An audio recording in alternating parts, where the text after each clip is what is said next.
दर्शकबिन नमस्ते। निर्मला नेपाली युट्युब च्यानलमा भने कान्छी सिरियल भाग 260 आइसकेको छ। 260 एपिसोडमा भने त्यो निकै राम्रो एपिसोड रहेको छ। 260 एपिसोडमा भने अहिले कान्छीको घरमा भने उनका देवरले भने आफ्नो गर्लफ्रेन्डलाई भेट्न जाने कुरा गरिसकेपछि आफ्नो दाइसँग पनि प्रस्ताव राखेका थिए, तर उनका दाइले मानेका छैनन्, जाने होइन भनेका छन्।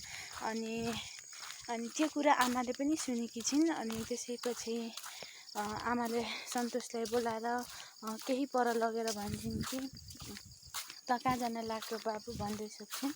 अनि उनले भन्छन् कि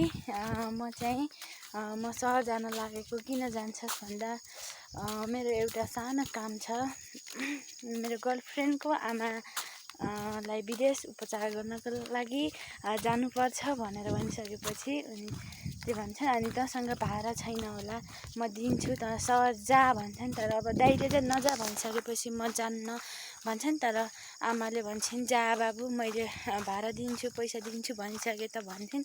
तर उनले भन्छन् म जान्न भन्छ। अब जान्न, अब दाइले नजा भनेपछि म कसरी जाने भन्छन्।